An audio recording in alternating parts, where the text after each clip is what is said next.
मानव विकासच्या बसवरील driver मद्यधुंद अवस्थेत असल्यानं विद्यार्थ्यांचा जीव थोडक्यात वाचलाय। ड्रायव्हर मद्यधुंद अवस्थेत असल्याचं विद्यार्थ्यांना लक्षात येताच विद्यार्थ्यांनी मानव विकास बसमधून खाली उतरण्याचा प्रयत्न केला। गावकऱ्यांनी सोशल मीडियावर व्हिडिओ टाकून मोठ्या प्रमाणामध्ये व्हायरल केला। चालकाविरुद्ध सेनगाव पोलीस स्टेशन येथे गुन्हा दाखल करण्यात आलाय।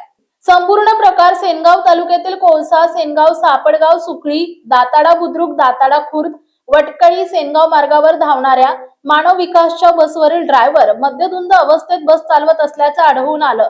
मात्र सुदैवानं मोठी दुर्घटना टळली। विद्यार्थिनींच्या लक्षात येताच विद्यार्थ्यांनी तात्काळ गाडी थांबवायला लावली। तसेच दाताडा बुद्रुक येथील नागरिकांनी देखील मानव विकासची बस अडवून चालकाला जाब विचारला आणि त्यावेळी मद्यधुंद अवस्थेत असलेल्या ड्रायव्हरची तपासणी केली असता यामध्ये तो दारूच्या अवस्थेत आढळून आला। त्यामुळे तात्काळ या ड्रायव्हरवर कठोर कारवाई करून निलंबित करण्याची मागणी विद्यार्थ्यांच्या पालकांनी केली आहे। आज या कमीत कमी 50 मुली या एसटीमध्ये जाण्या करतात। ह्या जर काय कमी जास्त यांच्या जीवाला जर झाला तर याचा जबाबदार कोण?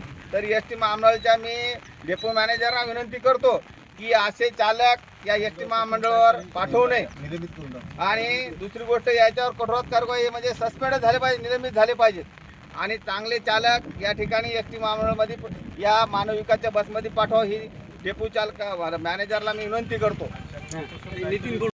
मी दाताडा बुद्रुक येथील ग्रामस्थ बोलतो। हे जे आज एसटीचे जे महामंडळ गाडीवर जे ड्रायव्हर आले ते ड्रायव्हर पूर्णच्या नशा अशी फुल नशा करून आलेले ते गाडी पण चालवता येईना। दोनदा गाडी पलटी व्हायच्या शक्यतेत होती। तिथं सुकळीच्या माणसाने गाडीतून लेकरं उतरून दिले, गाडी मागा आणली, त्यानं गाडी तिथून वापस काढून दिली ती सुकळीच्या माणसाने। त्याच्या बाद पण तो गाडी घेऊन इतर लोक आलेला आहे, पण त्याला गाडी अक्षरशः चालवता येत नाही एवढा दारू पिलेला आहे। आणि या लेकराची जर काही हानी झाली अशा ड्रायव्हर तुम्ही महामंडळाच्या कर्मचारी पाठवायले असे पूर्ण नशेत असलेले, जर काही लेकराचं जर कमी जास्त झालं लेकरायचं तर याची भरणार कोण? आणि दुसरं म्हणजे जर गाडी यायची एक अशी आहे की आठ आहे की आम्ही गाडी पाठवणार नाही, जर तुम्ही असं जर हे केलं तर असं आम्ही अडवलेली सगळ्या शेतकऱ्याने या गावातल्या माणसाने अडवलेली 2 गावच्या, जर असं जर गाडीचं जर काही जर झालं गाडी जर आली नाही तर लेकर शाळेत कुठं पाठवायची हे शासनानं सांगा।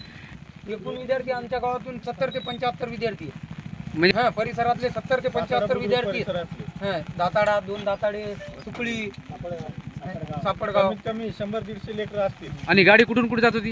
ही गाडी आता शेनगाव कोळसा